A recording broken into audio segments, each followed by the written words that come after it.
This is Arif Iqbal और आज हम इंग्लिश ग्रामर को पढ़ने वाले हैं एजुकेशन सिनेमा पे।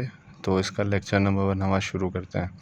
तो सबसे पहले हम एजुकेशन सिनेमा पे फ्रेज़ल वर्ब्स को देखेंगे कि फ्रेज़ल वर्ब्स क्या होते हैं और उसकी मीनिंग्स और उसके कुछ सेंटेंसेस जो हैं हमने वो आज बनाने हैं और उसको सही से अच्छे से समझना है।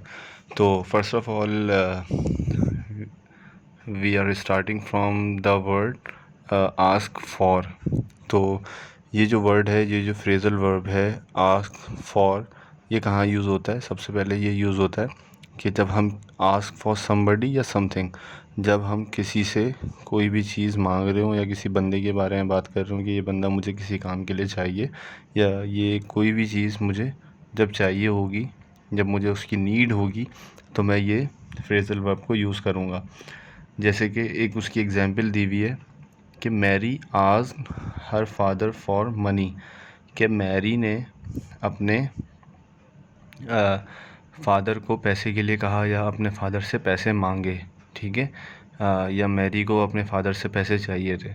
तो आप किसी भी चीज़ के बारे में इसमें आप वो कर सकते हैं कि ask her father for help, मतलब आप किसी से हेल्प भी मांग सकते हैं, आप किसी से मनी भी मांग सकते हैं। तो ये एक आस्क फॉर जो फ्रेज़ल वर्ब है वो बड़ा हम नॉर्मली यूज़ कर रहे होते हैं अपनी डेली रूटीन में। इसके बाद हमारे पास है बैकअप, ठीक है। बैकअप को नॉर्मली अगर कोई ऑफिस वर्क है या ऑफिस रूटीन है तो हम वहाँ पे नॉर्मली इसको यूज़ कर रहे होते हैं कि एज अ बैकअप। सबको पता है जैसे व्हाट्सएप पे है, जैसे कि और जितनी भी हमारी मेमोरीज़ हैं उसको हम क्या कर रहे होते हैं, एज अ एक बैकअप बना रहे होते हैं। या अगर आप क्लाउड ले लें या एसडी कार्ड्स ले लें तो उसमें हम एक बैकअप अपना बना रहे होते हैं, या सर्वर पे कोई भी डाटा सेव होता है तो हम उसका एक बैकअप बनाते हैं। तो ये नॉर्मली एक फ्रेज़ल वर्ब ही है और इसका मतलब नॉर्मली क्या है कि copy data as a security measures. तो आप क्या करते हैं, अपने डाटा को कॉपी करके एक जगह रख देते हैं और उसको हम कहते हैं कि ये हमारा क्या है, एक बैकअप है, ठीक है। बैकअप में सिर्फ ये कॉपी डाटा यहाँ मैंने इस वजह से सिर्फ डाला है क्योंकि नॉर्मली हम बैकअप उसी के लिए ले रहे होते हैं। अब बहुत सारी चीज़ें हो सकती हैं बैकअप में, जैसे कि एक एक समझें कि मैंने एक मेरे घर में एक एयर कंडीशनर है, ठीक है, और एक उसका आउटडोर है। तो मैं नॉर्मली क्या करता हूँ, एक और मैंने एयर कंडीशनर अपने रखा हुआ है अपने ऑफिस में, अपने घर में। तो वो मैं एज़ अ बैकअप यूज़ कर सकता हूँ, ठीक है। या दूसरे तौर पे मैं उसको एज़ अ बैकअप ले सकता हूँ। या अगर मेरे पास पीसी है, ठीक है, तो मैं उसको क्या कर सकता हूँ कि एक लैपटॉप लेकर आता हूँ और एज़ अ बैकअप मैं लैपटॉप यूज़ कर रहा होता हूँ कि अगर मैं कभी कहीं काम नहीं कर सका तो एज़ अ बैकअप मेरे पास दूसरी चीज़ें होनी चाहिए। अब जैसे जनरेटर्स होते हैं, तो अगर ब्रेक डाउन आता है तो फिर हम उसको एज़ अ बैकअप यूज़ कर रहे होते हैं जनरेटर को, कि ये एक ऑल्टरनेट हमें एक प्रोवाइड कर देगा। तो बैकअप सिर्फ डाटा के लिए नहीं होता, बैकअप और भी चीज़ों के लिए हो सकता है। खैर मैंने जो मिसाल इसमें रखी है वो सिर्फ ये रखी है कि copy data as a security measures. तो इसमें एक सेंटेंस ये बड़ा कॉमन होता है कि make sure your backup your files, ठीक है। आप अपनी फाइल्स को सेव कर लें, आप अपनी फ़ाइल को जो है एक जगह कीप योर डाटा स्टोर। तो मतलब नॉर्मली हम ये भी वर्ड यूज़ कर रहे होते हैं। तो मतलब आप अपना डाटा क्या करेंगे, एक बैकअप बना के रखेंगे, ठीक है। तो ये बैकअप का जो वर्ड है ये भी एक फ्रेज़ल वर्ब है जो कि इंग्लिश में बहुत ज़्यादा अहमियत का हामिल है और ये बहुत ज़्यादा यूज़ किया जाता है। इसके बाद बारी आती है लेट ऑन की, ठीक है। मैंने इसमें से कुछ ही फ्रेज़ल वर्ब्स हैं जिनको अच्छे से इसकी मीनिंग बता के, और मैं इसके साथ साथ उसकी और भी एक्सप्लेनेशन आपको दे सकता हूँ और दे रहा हूँ और देता रहूँगा। उसके साथ साथ मैं आपको बताता रहूँगा कि उसमें हम क्या क्या और भी डाटा कहाँ कहाँ, मतलब फ्रेज़ल वर्ब्स को हम किस किस जगह पे यूज़ कर सकते हैं। तो हमारे पास तीसरा नंबर आता है लेट ऑन का। लेट ऑन के बारे में कहते हैं कि इसका मतलब ये है कि टू टॉक अबाउट समथिंग, ठीक है, किसी भी चीज़ के बारे में बात करना। अब जैसे कि उसकी एक एग्जांपल है, I am getting married next week please but please don't let on to anyone, ठीक है। मैं अगले महीने शादी कर रहा हूँ और मैं शादीशुदा हो जाऊँगा अगले साल, अगले अगले हफ्ते। तो प्लीज़ ये बातें आप किसी को ना बताना, ठीक है। इस बारे में आप किसी से बात ना करना, तो आपने उसको मना कर दिया, ठीक है। लेट ऑन का मतलब है कि आप बात करोगे, लेकिन जब आपने इसको प्रेजेंट सिंपल में बना दिया, आपने इसको ये इंश्योर करा दिया कि आप इसके बारे में किसी से बात नहीं कर सकते। तो लेट ऑन हमारे पास ये तीसरा फ्रेजल वर्ब है। फ्रेजल वर्ब नॉर्मली वर्ब के साथ हम ऐसे वर्ड लगा देते हैं तो उसके साथ फ्रेजल वर्ब्स वो बना लेते हैं। चौथा हमारे पास आता है बकेट डाउन, ठीक है। नॉर्मली आपने बहुत जगह ये यूज़ किया होगा बकेट डाउन। तो इसका मतलब ये होता है टू रेन वेरी हैविली, ठीक है। जैसे कि रेन के लिए यूज़ होता है कि कैट्स एंड डॉग्स, और ठीक है वो यूज़ नॉर्मली कर रहे होते हैं, तो हम बकेट डाउन को भी इस तरह ले सकते हैं, ठीक है। It may bucket down in Lahore this year, ठीक है। मे बी के लाहौर में इस साल, ठीक है, काफ़ी तेज़ बारिश हो जाए, ठीक है। तो बकेट डाउन को हम यहाँ पे इस वजह से यूज़ कर सकते हैं कि आप नॉर्मली सेंटेंसेस बना रहे होते हैं, तो उसमें ये फ़ायदा होता है कि it may be rain in Lahore this year, मतलब इस साल लाहौर में बारिश होने वाली है।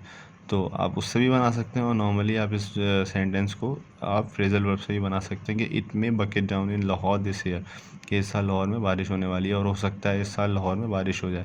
एक आपने डिग्री ऑफ सर्टेनिटी इसमें यूज़ कर ली कि मे बी पॉसिबल है कि इस दफ़ा बारिश हो जाए लाहौर में, और बड़ी तेज़ बारिश हो, जिसको कहते हैं कि धुआंधार स्पेल हो, ठीक है, हैवी शावर्स हो।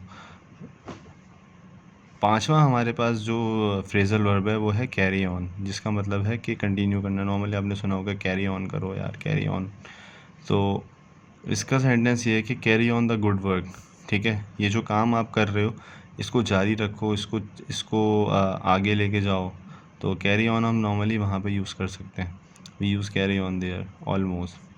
सो carry on the good work, carry on your performance, और carry on the good performance और योर गुड परफॉर्मेंस।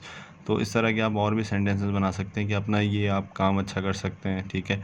अपनी हार्ड वर्क को आप कैरी ऑन कर सकते हैं, ठीक है। अपनी परफॉर्मेंस जो कि जैसे नॉर्मली पाकिस्तानी क्रिकेट टीम है तो हम उसको बोलते हैं carry on your good performance, मतलब अपनी आप गुड परफॉर्मेंस को क्या करें, कैरी ऑन करें, अपने हार्ड वर्क को कैरी ऑन करें, कंटिन्यू करें, ठीक है। तो कैरी ऑन फ्रेजल वर्ब हम इन जगह पे यूज़ कर सकते हैं, जो कि नॉर्मली आपने डेली रूटीन में भी सुने होंगे, देखे होंगे, तो वो भी एक फ्रेजल वर्ब में से आता है। छठा जो मेरी लिस्ट में है, जो कि पहली वीडियो में मैंने ये 6 ही डाले, तो छठा जो मेरे पास है वो है pass away. Pass away normally जब बंदा फौत हो जाता है, इंतकाल हो जाता है उसका, शहीद हो जाता है, तो हम उसके लिए नॉर्मली लगा रहे होते हैं। खैर शहीद के लिए तो हम ये नहीं लगाते, लेकिन जो नॉर्मली पास हो जाता है बंदा, तो हम उसके लिए लगाते हैं कि वो मौत हो चुकी है उसकी, वो मर चुका है। तो उसके लिए डाई का मतलब mister Shukla passed away last night, कि मिस्टर शुक्ला पिछली रात को गुज़र चुके, या मिस्टर शुक्ला का पिछली रात को इंतकाल हो गया, या मिस्टर शुक्ला का पिछली रात को जो नॉर्मली हिंदी के कोई भी वर्ड आप यूज़ कर सकते हैं, उर्दू के कोई भी वर्ड आप इसको यूज़ कर सकते हैं कि मिस्टर शुक्ला जो है अब वो इस दुनिया में नहीं रहे, मिस्टर शुक्ला जो है दुनिया फ़ानी से चले गए। तो आप पास अवे को आप इस तरह यूज़ कर सकते हैं कि नॉर्मली हम इसके और भी सेंटेंसेस हैं, तो मैंने खैर इस सेंटेंस को डाल के समझाने की कोशिश की है कि मिस्टर शुक्ला पास्ड अवे। अब यहाँ जो पास्ड का मतलब ये है कि वो गुज़र चुके, ठीक है। ये नॉर्मली उसके लिए होता है, आप पास सेंटेंसेस के लिए बनाते हैं, क्योंकि जब कोई बंदा मर जाता है तो फिर उसकी ही आपको एक ख़बर मिल रही होती है, तो पता चल रहा होता है कि हाँ भाई ये बंदा जो है इंतकाल कर चुका है। अदरवाइज़ ये है कि we all we will pass away, ठीक है, एट वन डे, या मतलब जब तक है कि हमें इस दुनिया से गुज़रना है, वी विल पास अवे, ठीक है, एट वन डे या ऑन वन डे। तो आप इस तरह भी कर सकते हैं कि हम इस दुनिया से सारे हमें मरना है, तो वो फ्यूचर में बहुत कम यूज़ होता है। नॉर्मली ये सारे सेंटेंस जो हैं इसके पास अवे के पास्ट में ही बनते हैं, ठीक है। तो ये थी हमारी पहली स्लाइड, और इसमें मुझे यकीन है कि आपको अच्छे समझ आया होगा कि इसमें मैंने फ्रेजल वर्ब्स को टैकल करने की कोशिश की है। तो आई होप कि आप ये सेंटेंसेस अपने पास भी इसको जमा कर सकते हैं और इसको अपनी डेली रूटीन में यूज़ कर सकते हैं। इसमें कुछ पास के सेंटेंसेस थे और कुछ मॉडल वर्ब्स भी हैं और नॉर्मली कुछ कंटिन्यूस के भी सेंटेंसेस हैं। तो इसको भी आप नोट कर सकते हैं और इसकी भी मीनिंग को आप अपने पास स्टोर करके रख सकते हैं। तो अब मुझे इजाज़त दीजिए, इंशाल्लाह नेक्स्ट वीडियो में मिलते हैं। अल्लाह हाफ़िज़।